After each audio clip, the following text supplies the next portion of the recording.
പത്തനംതിട്ടയിലെ പന്തളത്ത് കനത്ത കാറ്റായിരുന്നു. വ്യാപകമായ നാശനഷ്ടം സംഭവിച്ചിട്ടുണ്ട്. കൃഷിഭവന് സമീപത്ത് മരം കടപുഴകി വീണു. പ്രദേശത്ത് വൈദ്യുതി ബന്ധവും തകരാറിലായി. മുട്ടാറിൽ KCB ലൈനിന് മുകളിൽ മരം കടപുഴകി വീണു.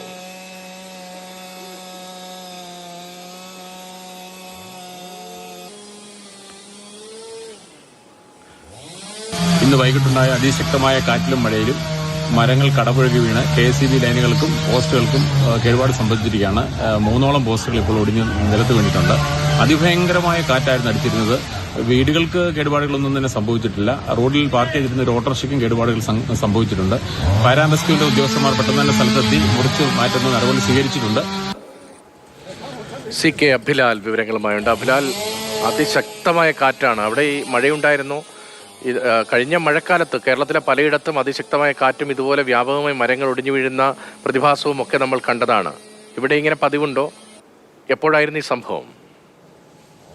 2:30 കൂടിയാണ് കാറ്റ് അതിശക്തമായി വീശിയത്. ഈ സമയത്ത് ഭേദപ്പെട്ട അളവിൽ മഴയും ഉണ്ടായിരുന്നു. പന്തളം നഗരത്തോട് ചേർന്ന മുട്ടാർ, മങ്ങാരം മേഖലകളിലാണ് കാറ്റ് കൂടുതൽ നാശം വിതച്ചത്.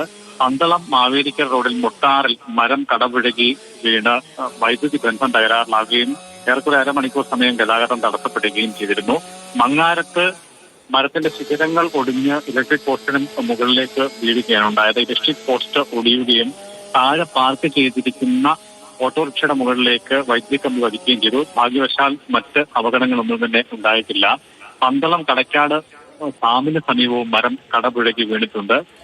കാര്യമായ നാശനഷ്ടങ്ങൾ അതുകൊണ്ട് സംഭവിച്ചിട്ടില്ല. അതേസമയം തന്നെ പത്തനംതിട്ട അടൂർ ഹോളി ക്രോസ് ആശുപത്രിക്ക് പിന്നിൽ വീടിന് മുകളിലേക്ക് മരത്തിന്റെ ശിഖരങ്ങൾ പൊടിഞ്ഞു വീണു. ആർക്കും കാര്യമായ പരിക്കുകൾ പറ്റിയിട്ടില്ല. വീടിന്റെ മേൽക്കൂരയിൽ കേടുപാടുകൾ സംഭവിച്ചിട്ടുണ്ട്. പന്തളത്തെ പറ്റി പറയുകയാണെങ്കിൽ ഏറെക്കുറെ 10 ദിവസം മുൻപ് സമാന രീതിയിൽ ശക്തമായ കാറ്റിൽ മേഖലയിൽ വൈദ്യുതി ബന്ധം വ്യാപകമായി തടസ്സപ്പെടുന്ന തരത്തിൽ ഇലക്ട്രിക് പോസ്റ്റുകൾക്ക് കേടുപാടുകൾ സംഭവിച്ചിരുന്നു. അന്ന് 13 പോസ്റ്റുകളാണ് ഒടിഞ്ഞത്. ഇന്നത്തെ വിവിധയിടങ്ങളിലെ കാറ്റിനെ തുടർന്നുണ്ടായ നാശനഷ്ടത്തിൽ 4 പോസ്റ്റുകളാണ് ഒടിഞ്ഞിട്ടുള്ളത്. വ്യാപകമായ നാശനഷ്ടമാണ്. വളരെ പെട്ടെന്നുണ്ടായ കാറ്റിൽ മഴയും ഉണ്ടായിരുന്നു. അതിനിടയിലാണ് ഇങ്ങനെ ഒരു സംഭവം ഉണ്ടായത്. CK അഭിലാലാണ് വിവരങ്ങൾ നൽകിയത്.